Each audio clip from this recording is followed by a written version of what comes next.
Hello, knowledge seekers. In this episode of 20-Minute Books, we delve into Atlas of the Heart by Brené Brown, published in 2021.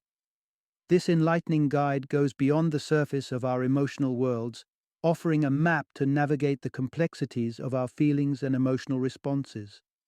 In Atlas of the Heart, Brown embarks on a mission to expand our emotional vocabulary, thereby deepening our understanding of ourselves and enhancing our connections with others.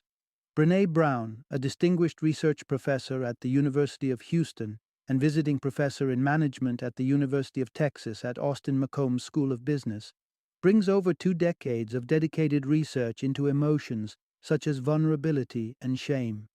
With a TEDx talk that has captivated over 50 million viewers and a succession of New York Times best-selling books, including Daring Greatly, Rising Strong, and The Gifts of Imperfection, Brown has established herself as a leading authority on emotional intelligence and human connection.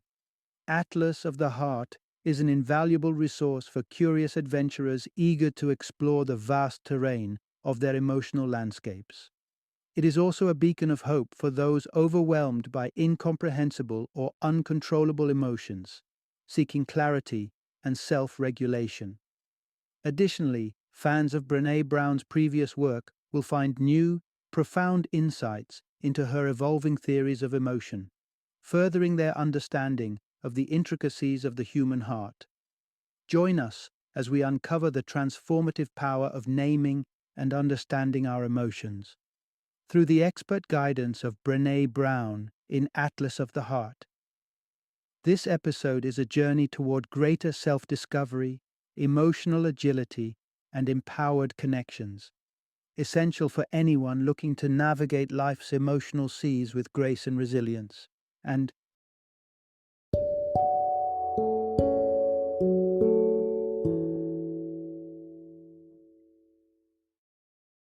Atlas of the Heart, mapping meaningful connection and the language of human experience. Introduction. Embark on an emotional expedition, understanding your heart's map. Imagine navigating through an eerie, unlit territory, aiming for a solitary beacon of light perched atop a distant elevation. The darkness casts ambiguous shadows, leaving you questioning their identity, a confusing blur where even the terrain beneath your feet feels uncertain. This venture mirrors an internal journey, a quest to pinpoint and comprehend the emotions swirling within us. Ever wondered why certain interactions trigger a storm of feelings, or why, at times, we're engulfed by an inexplicable emotional tide? It's like groping for answers in the shadows, yearning for a sense of emotional clarity that seems perpetually beyond grasp. In an era where emotional discourse has shed its taboo cloak, with discussions around trauma, vulnerability, and mental health becoming mainstream, one might assume we've mastered the lexicon of our inner experiences. Yet, can we discern between happiness and joy, or differentiate guilt from shame? Despite the openness, a gap in our emotional understanding persists, fodder for further exploration and enlightenment. Enter Brené Brown, a beacon of insight in the convoluted realm of feelings. With her expertise, Brown aims to unravel the intricate tapestry of human emotions, fostering a deeper, more nuanced comprehension. She introduces us to an Atlas of the Heart, a guide to meticulously chart our emotional landscapes, promising a journey towards clarity and self-awareness. Through this enlightening exploration, we confront the perilous terrains of hopelessness and despair, emotions potent enough to derail our very essence. But there's a silver lining. Understanding the nuanced spectrums of our emotions has the transformative power to reshape our relationships and our interactions with the world. The journey also dispels common misconceptions, illuminating the distinct pathways of happiness and joy, each with its unique essence and impact. Join us as we embark on this expedition to decode our emotional maps, guided by Brené Brown's wisdom. It's a voyage of discovery, where each step towards understanding our feelings is a leap towards a more fulfilling and enriched life. So, let's delve into the emotional odyssey laid out in the Atlas of the Heart, unraveling the mysteries of our inner worlds, one emotion at a time. Part 1. The Unseen Powers of Emotional Perception. In her early years, Brené Brown felt as though she possessed an extraordinary talent, akin to magic. She believed she could foresee events and discern connections invisible to others. These powers, she would later understand, were not mystical, but a heightened emotional awareness, a tool that served her well during the tumultuous waves of her upbringing. Brown recalls a vivid example from her high school years. Her swim coach, known for his volatile outbursts, puzzled everyone with his unpredictability. While her classmates remained bewildered, Brown saw through the fog. She noticed his anger was not random, but a fiery response to lackluster effort. It became clear that hard work, not talent, was the key to staying clear of his fury. With this insight, Brown devoted herself to perfecting the backstroke, a strategy not only to improve, but to maintain peace.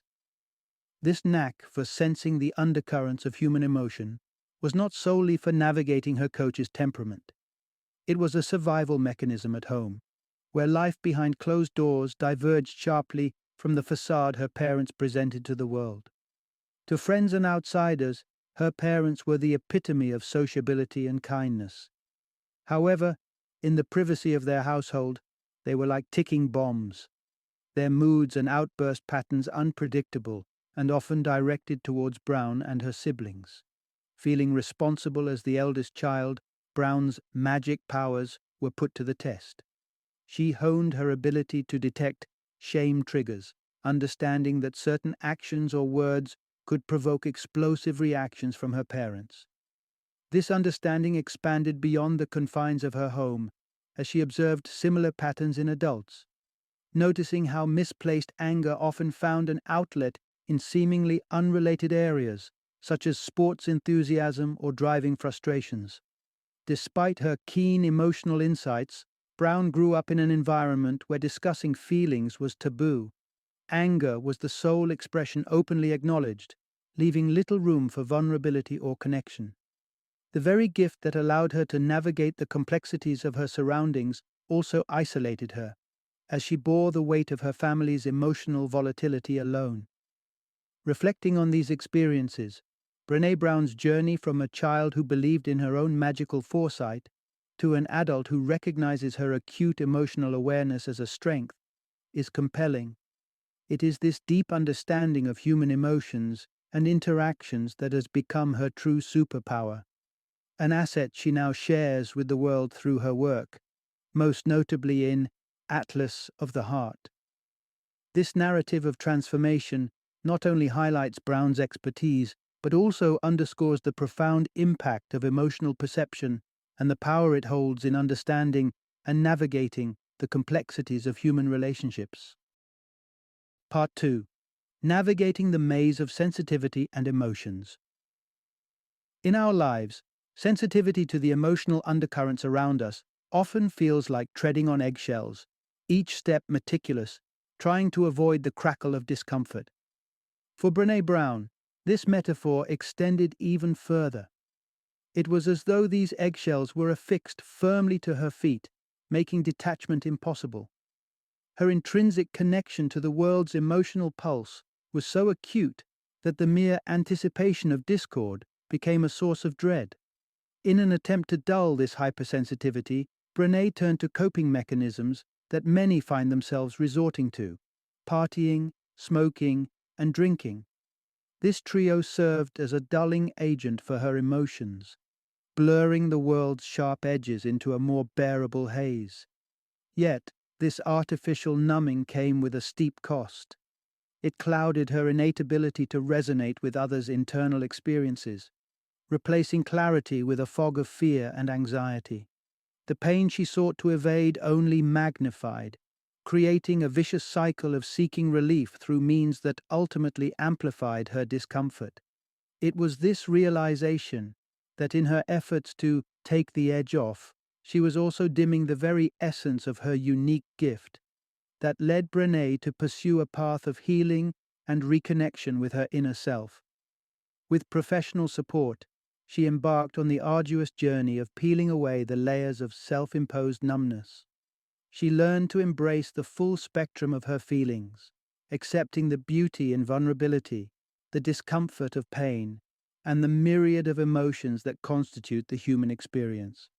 This renewed embrace of her sensitivity not only restored her to herself, but also illuminated the path to her remarkable career.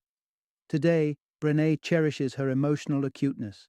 It serves as a compass, guiding her through life's tumultuous sea, helping delineate her boundaries, understand her needs, and deepen her connections with others.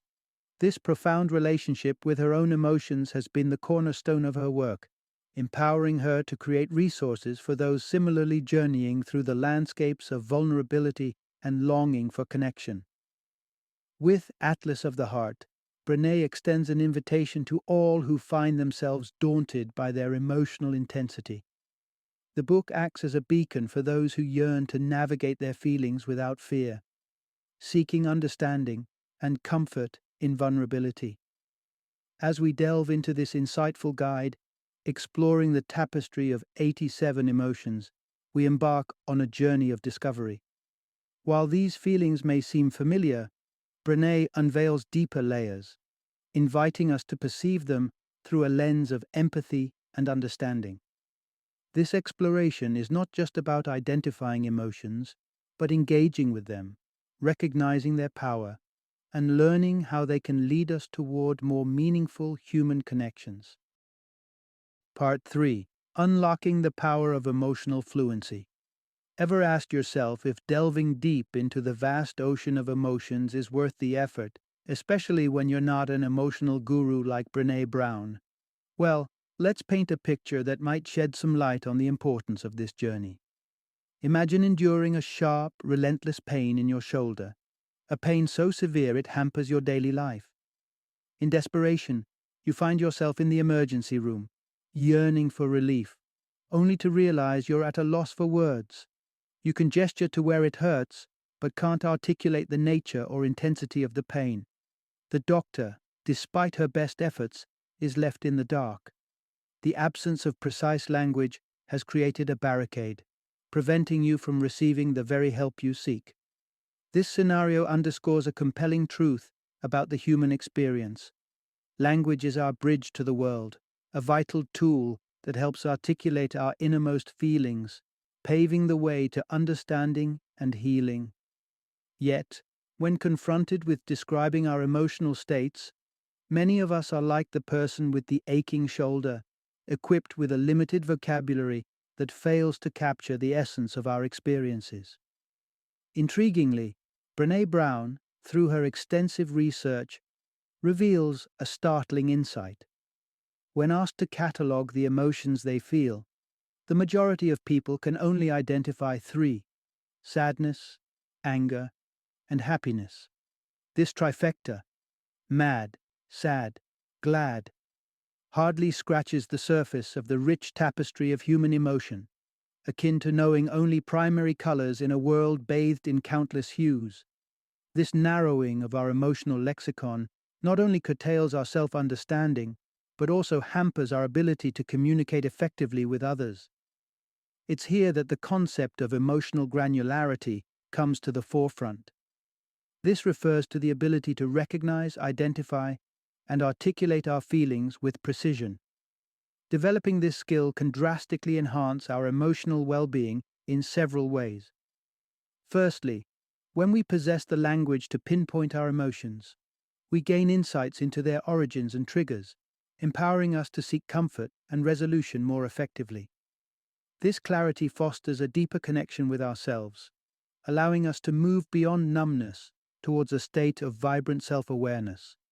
Moreover, this self-alignment sets the stage for more authentic and fulfilling interactions with others, as we can communicate our needs and experiences with newfound clarity.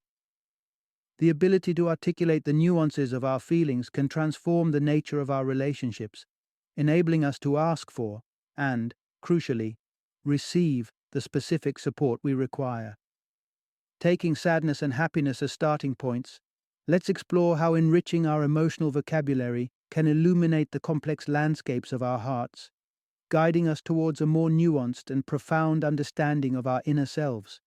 By broadening our emotional lexicon, we embark on a transformative journey, unlocking new depths of connection and understanding, both with ourselves and the world around us. Part 4: Exploring the Emotional Landscape of Hurt.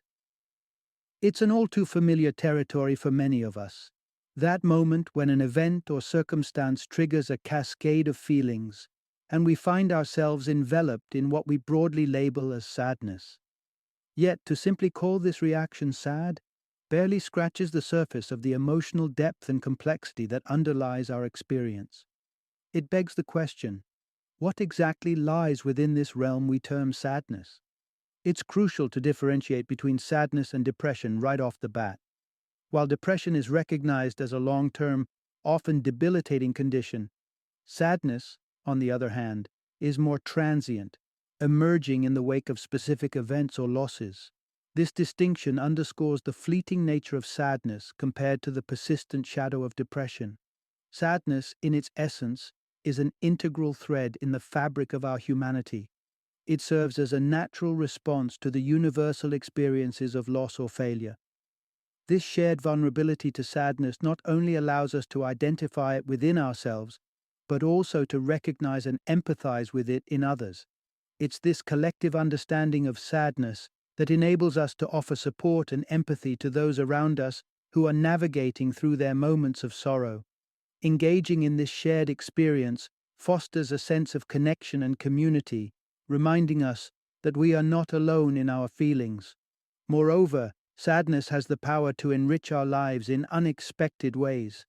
It heightens our sensitivity to our surroundings, making us more attuned to the nuances of our environment and our decisions within it. Consider the profound impact of a tearjerker film. It's not just the act of crying that holds value, but the deeper feeling of being moved and connected to stories and emotions outside of our immediate experience. However, the emotional spectrum of hurt extends far beyond the confines of sadness. Other distinct states, such as anguish, grief, hopelessness, and despair, each paint a unique shade of the human experience. While they may share a common thread of distress, these emotions are characterized by their own nuances and demand distinct responses from us. Understanding the diversity within our emotional responses to pain is not merely an academic exercise, it's a journey toward greater emotional intelligence. Recognizing and acknowledging the full range of our feelings allows us to navigate our emotional responses more effectively and offer more nuanced support to ourselves and others. By expanding our emotional vocabulary and embracing the complexity of our experiences, we pave the way for more authentic connections and a deeper understanding of the human condition. Part 5: When Emotional Tides Overwhelm. Understanding anguish, hopelessness, and despair. Anguish, a word that encapsulates shock, trauma, and an acute sense of suffering that can reverberate through our very essence. It's a sensation that Brené Brown intimately knows, having felt its visceral grip in a moment of raw vulnerability upon learning of a friend's suicidal thoughts rooted in a hitherto unknown trauma. This revelation brought her physically to her knees, a testament to the profound impact such emotional experiences can wield. They target not just our hearts, but our physical form, echoing Brown's sentiment that anguish comes for the bones. Resilience in the face of such overwhelming emotional experiences is possible, yet it requires a scaffold of support. Absent this foundation, individuals might find themselves trapped in a limbo, outwardly functioning but inwardly crumpled, or alternatively, barricading their vulnerability behind the walls of perfectionism. Effective healing often necessitates body-centered therapies, recognizing and addressing the corporeal imprints left by trauma, symbolizing a holistic path towards recovery. Yet, lurking in the shadows of anguish, are two formidable emotional states, hopelessness and despair. While intertwined, these experiences are distinct entities. Hopelessness emerges when the path to achieving our goals becomes obscured, when each effort feels futile and the confidence in our own capability wanes. It's a state often tied to specific aspects of our lives, like relationships or financial stability, and is marked by a pervasive doubt in our agency and purpose. Despair, however, casts a broader net, enveloping one's entire existence in a shroud of hopelessness, a sense that the static nature of our pain is both inescapable and perennial. The suffocation felt in this space can drive individuals towards contemplating suicide, a tragic consequence of believing that taking one's life might be the sole source of agency left available. Navigating through the murky waters of hopelessness and despair isn't a journey one should embark on alone. Strengthening resilience against these formidable foes requires a multifaceted approach, one that fosters a sense of agency, cultivates achievable goals, and, crucially, instills a belief in the possibility of change. The next steps in this journey involve practical strategies and interventions designed to fortify individuals against these overwhelming emotional tides, offering hope and support in transforming despair into resilience. Part 6: Hope, Mastering the Art of Optimism. In the labyrinth of human emotions, hope is often mistaken for a mere feeling, an elusive sensation we chase in moments of darkness. Yet, this common misconception obscures a powerful truth. Hope is not simply an emotion that graces us at its whim. It is, in essence, a skill that can be cultivated and honed. The art of being hopeful hinges on our ability to set achievable goals, strategize pathways to these objectives, and foster a deep-seated belief in our capability to overcome hurdles. Hope flourishes not from avoiding adversity, but from embracing it, discovering our resilience, and understanding that we can navigate through challenges. The journey toward hopefulness begins with the practical step of goal setting. Not just any goals, but those that are realistic and within our grasp. However, the pursuit of hope extends beyond mere planning. It requires an open embrace of failure as a natural step in the process of growth and learning. In facing setbacks, the hopeful individual is prepared to reassess and pivot, exploring alternative routes to their destination. This adaptive approach not only strengthens our own sense of hope, but can also inspire it in those around us, creating a ripple effect of optimism. Indeed, research indicates that the hopeful perspective of parents often mirrors in their children, underscoring the contagious nature of hope. Beyond nurturing our hopeful disposition, we can bolster our resilience by engaging with what psychologist Martin Seligman delineates as the 3P: personalization, permanence, and pervasiveness. These concepts offer invaluable insights, especially when contrasted against the backdrop of despair, a state characterized by feelings of all-encompassing and unending suffering. In moments where despair threatens to consume, interrogating the situation through the lens of the 3Ps can provide clarity. We question personalization by examining the role external factors play, thus reducing the burden of self-blame. By challenging the idea of permanence, we put our current plight into perspective, contemplating its significance in the grander scheme of time. And finally, by scrutinizing pervasiveness, we compartmentalize our challenges, recognizing that setbacks in one area of life do not equate to a total eclipse of our world. Embracing these strategies can act as a circuit breaker in times of overwhelming despair, allowing our rational selves to regain control and assess our circumstances with newfound clarity. This process not only mitigates the immediate impact of distressing emotions, but also fosters an environment where learning and growth can occur. The path through sadness, anguish, and despair is undeniably fraught with pain and difficulty, Yet these emotions can also serve as profound instructors on our journey. They teach us about empathy, vulnerability, and the strength inherent in our human spirit. Moving through these experiences requires not solitude, but solidarity, the courage to seek and accept support.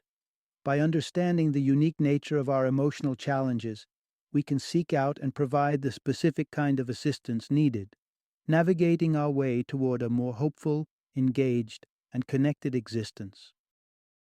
Part 7: The Distinct Pathways of Happiness and Joy.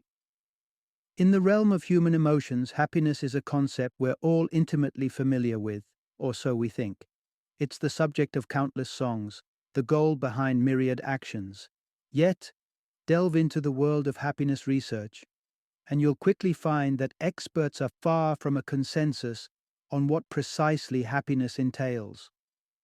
Much of the exploration into this emotion has focused on understanding it as an intrinsic trait rather than a transient state, something embedded in our very being rather than a fleeting experience. Adding to the complexity is the frequent conflation of happiness with joy.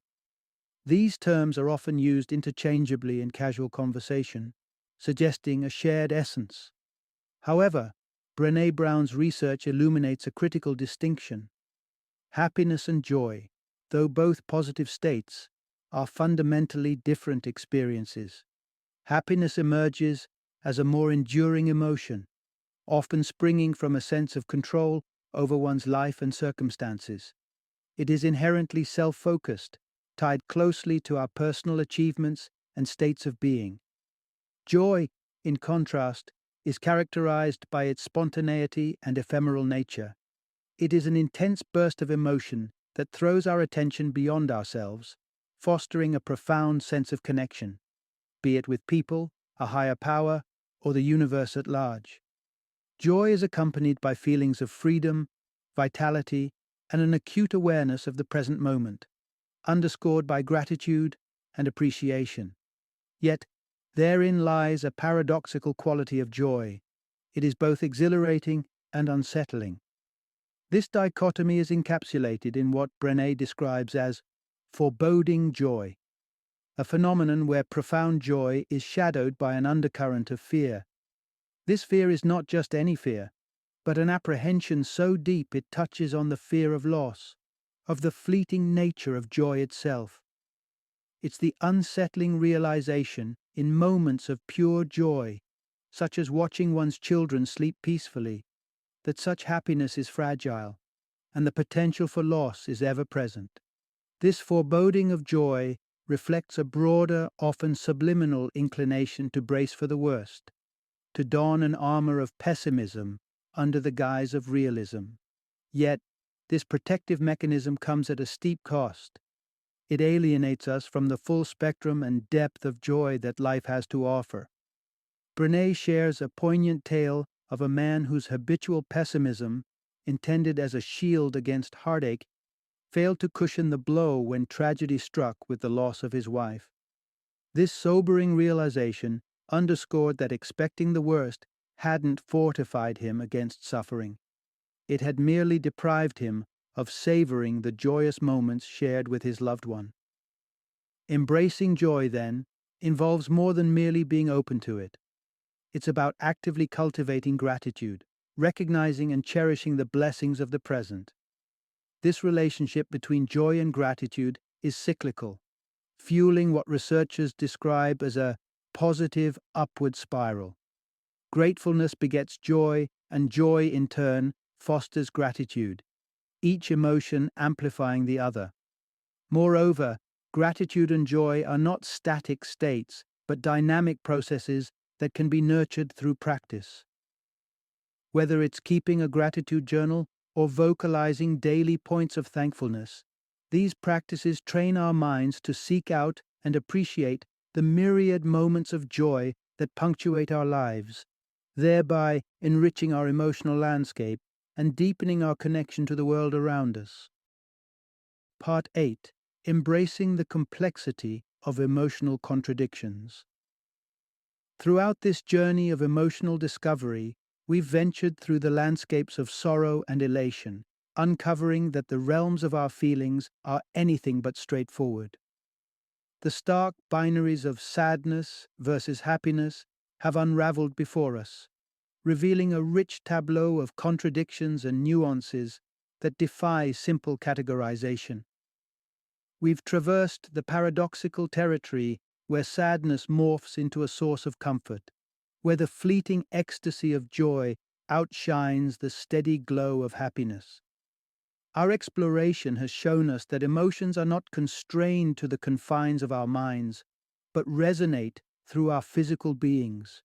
And perhaps most intriguingly, we've learned that our emotional states can be shaped, to an extent, by nurturing skills such as hopefulness.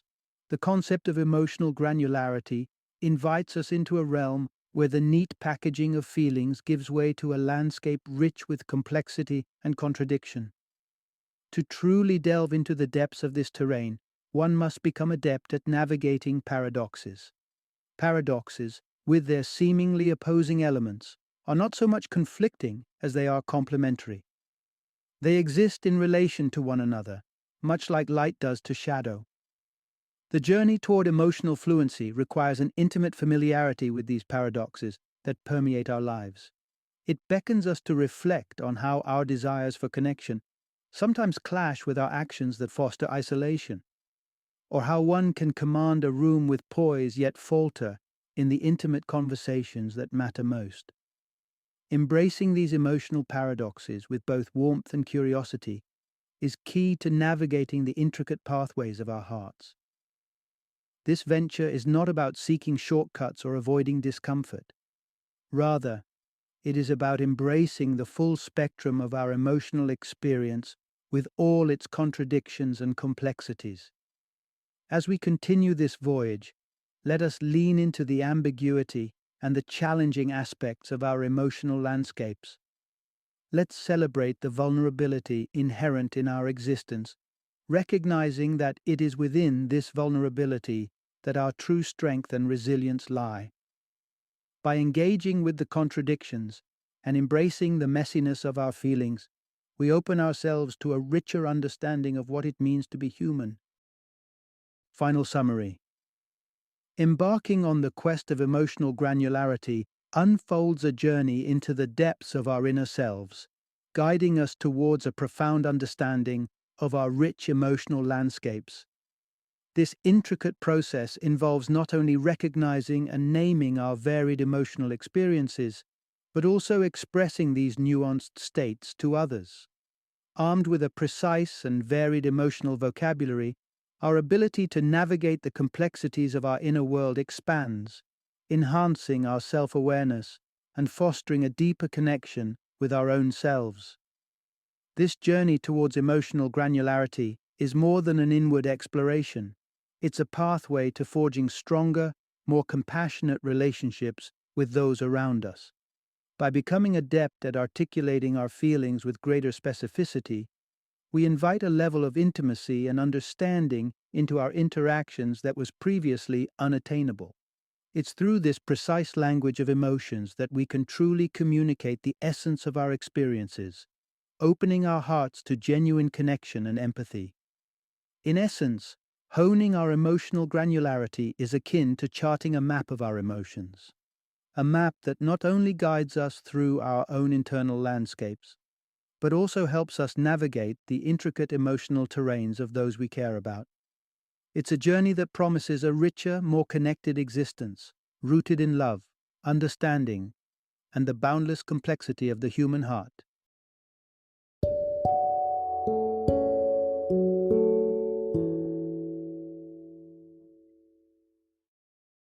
Thank you for joining me today on this journey of learning and discovery as we explored the insights of another thought-provoking book in our growing library of knowledge. If you've enjoyed our time together, please take a moment to follow our podcast, give us a 5-star rating, and share 20-minute books with other knowledge seekers. Your support truly means a lot. Don't forget to join me again in the next episode, where we will delve into another enriching book.